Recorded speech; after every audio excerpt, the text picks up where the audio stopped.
Welcome to all of you, and particularly to the people here on the dais, Professor Elitzur, Dr. Shaked, Dr. Ben-Nun, Professor Wachtel, our guest from the States, Ilanit, Tuvia, Rivka, and all the other people who are involved in setting up the conference.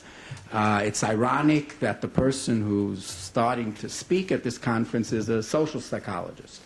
But still, this is a social group too, and social psychology is the basis of a lot of the theories in all the branches of psychology. So I wind up speaking basically because I'm the chairman of the department here. I thought I would bring in first something from our Bible that might help us understand what the purpose really here of this conference is. In the Bible, in the reading that we have every Shabbat, yesterday, 2 days ago, there's an interesting situation. The Jewish people, they're in the desert, right? They left Egypt. They're on the way to Israel. And they're complaining.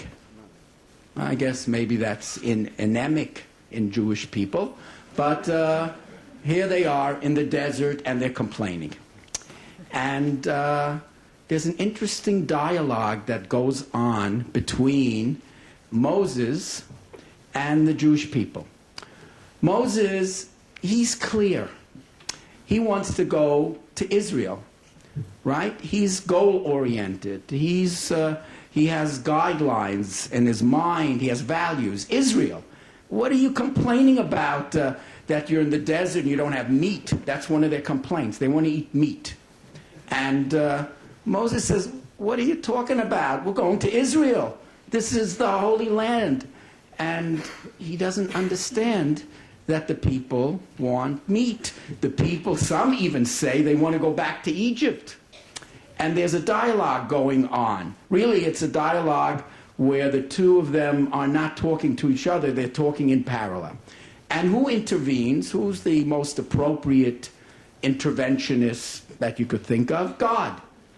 God intervenes, and he says to Moses, Moses, there's something you don't understand. The people have needs. The people have different needs. And coping with them with your particular philosophy is not necessarily the best way. What you need to understand, Moses, is that when people have needs, you have to go and talk to them. You have to use different techniques. It's not only your philosophy. And the technique, the method that God thinks of is he sends Moses to talk to 70 elders. And why? Why? Because the way I see it, these people are the representatives of the nation, these 70 elders. Moses has been sort of on a high coming out of Egypt. He's raring to go to Egypt. And these 70 elders, what can they do? They can explain to him what the people's needs are.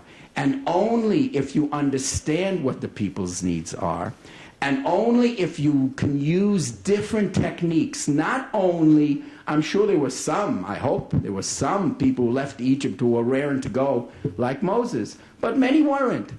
And if you understand them and you use the different techniques, then perhaps the goal can be reached. Of course, it took another 38 years till they got to Israel, but okay, the idea is there.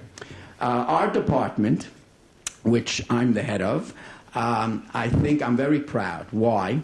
Because one of the things I like, those people who know me, I like diversity of opinions. I find both in my family, wherever I go, not everybody thinks that I know all the answers. I don't know why they don't think it, but that's a fact. And I enjoy very much to hear different opinions. I enjoy very much and appreciate the fact that to solve problems, you can't always use one particular technique.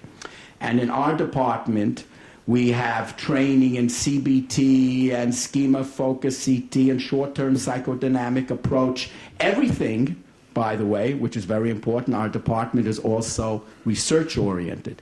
So when we do something, we also want to find out, does it work? How does it work? For whom does it work? I don't have to tell you all the different variables you can put into a study. But this is the main point that I'd like to emphasize, that in our department, we work with the different people here in the clinic, here in on this campus. It's here. And there's research going on. There are different needs being met and different techniques used to meet these needs. So I wish all of you a very successful conference. I'm sure you'll hear from people who know each of these techniques much, much better than me. But nevertheless, I think social psychology, as being another branch of psychology, provides needs for its particular group. So all of us can be viewed as integrated. That's the theme, right? So we're integrated as one group working to help the society around us. So good luck.